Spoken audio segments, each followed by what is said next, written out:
What is a manager? What is a leader? All managers are not created equal. In order to manage effectively, you must show certain qualities of a leader. In saying all medicines are drugs, but not all drugs are medicine, I also believe that all leaders are managers, but not all managers are leaders. They say that the President of the United States is the leader of the free world, but is he? Just because you vote for him, does that make him a leader? In a book written by Warren Bennis, he defined 20 qualities that compared managerial skills with leadership skills.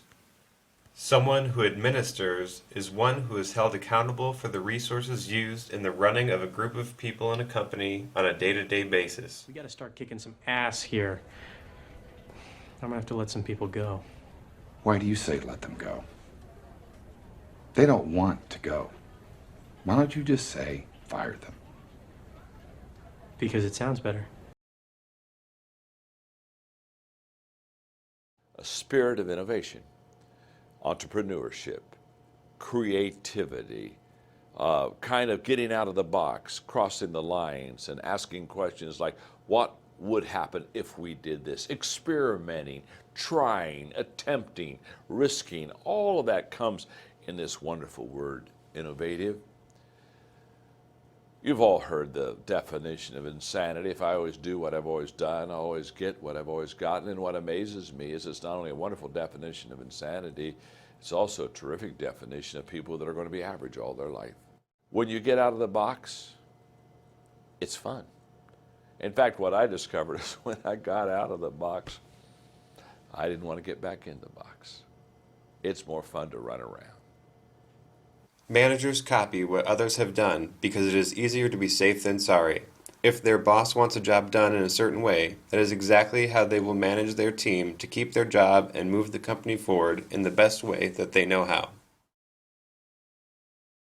When you think of an entrepreneur, you'll think of somebody that's blazing new trails, that's making new discoveries, that's starting something from nothing. The word entrepreneur really has kind of a magic feel and ring about it. We say, oh, I want to be an entrepreneur. Here's what I know about this type of a person. They're not afraid to take a risk. While others hold back, they step out. They're not afraid to fail. They don't allow failure to control what they say, what they think, and what they do. They do what others wanted to do and what others could have done, but they won't do. They take that rope and they have all the little knots tied in the rope and they put all the kids and everybody has to hold onto the rope, right? Let's go, kids. And they have somebody in front, they have somebody behind, and they're maintaining order as they walk across the street, right? In my mind, that's management. We're going to maintain order, we're going to keep things going the way they are. But more than anything, it's all about reverse engineering what the customer wants, what the customer is likely to want, and how you're going to put together that ultimate supply chain to satisfy that customer. So that's what I mean by vision, strategy, and having a plan that's locked in around the customer.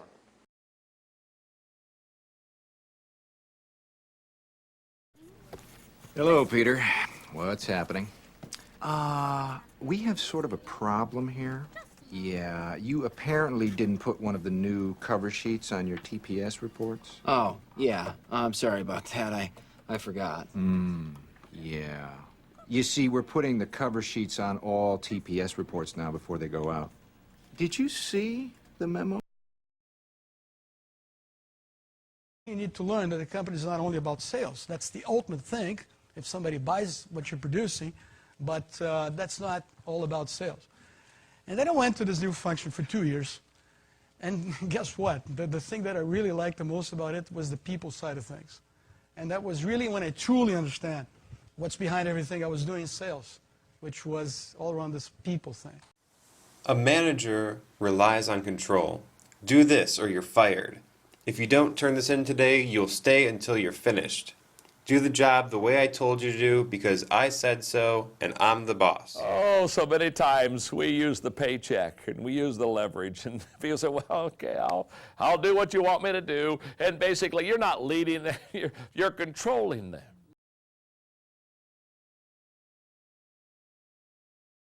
trust and loyalty.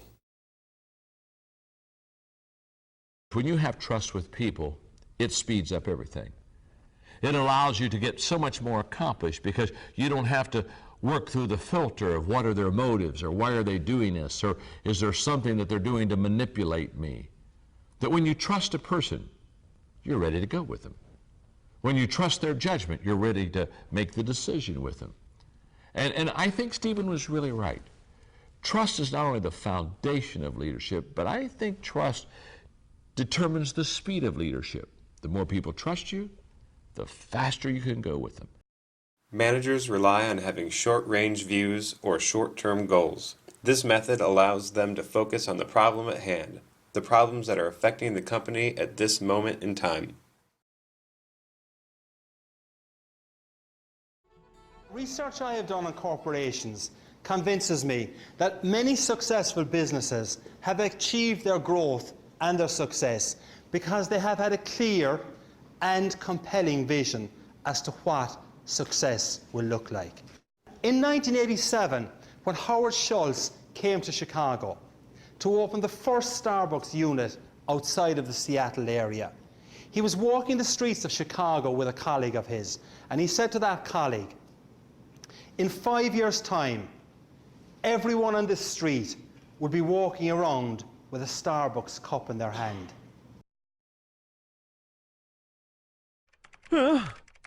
Well, the visionary leadership work is done. How long will your part take? Why is Apple so innovative? Why is it that Martin Luther King led the civil rights movement? And why is it that the Wright brothers were able to figure out controlled powered manned flight? As it turns out, there's a pattern. As it turns out, all the great and inspiring leaders and organizations in the world, whether it's Apple or Martin Luther King or the Wright brothers, they all think, act, and communicate the exact same way, and it's the complete opposite to everyone else. Every single person, every single organization on the planet knows what they do 100%. Some know how they do it, whether you call it your differentiating value proposition or your proprietary process or your USP. But very, very few people or organizations know why they do what they do. And by why, I don't mean to make a profit. That's a result. It's always a result. By why, I mean what's your purpose? What's your cause? What's your belief? Why does your organization exist? Most of my time in the company, I've been the head of sales. So for me, sales was everything. And I was famous in the company to say, you know what, everything else doesn't matter. I don't care. I mean, it's all about sales. If I don't sell, you don't produce. If I don't sell, you don't hire anybody. So it's all about sales. And that's what matters. Everything else is kind of back office. Leaders have their eye on the horizon. They try to see what is coming up ahead of them. They try to analyze trends and take advantage of new niche markets. They try to stay ahead of the game by having a plan for the future. We need to talk about your flare. Really? I have 15 pieces on. 15 is the minimum. Okay? Oh, okay. Now, you know, it's up to you whether or not you want to just do the bare minimum or, well, like Brian, for example, has 37 pieces of flare on today. Everything we do, we believe in challenging the status quo. We believe in thinking differently. The way we challenge the status quo is by making our products beautifully designed, simple to use, and user-friendly. We just happen to make great computers. Want to buy one? Managers are the classic soldier. They do what they are told because their superiors told them to do it. They don't go against the grain. Most are yes men. They expect the people they are in charge of to be soldiers as well.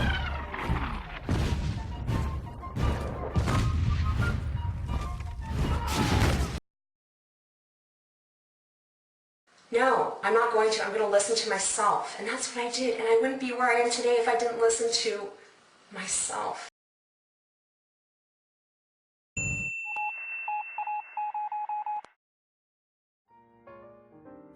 I wasn't talking to myself. I was just working on my presentation. What presentation? The one to senior management. But isn't that in 3 weeks' time? I know, but practice makes perfect. I mean, I just want to make a really good first impression you know, get it right the first time. You win wars with guts. Grenade! Oh, no!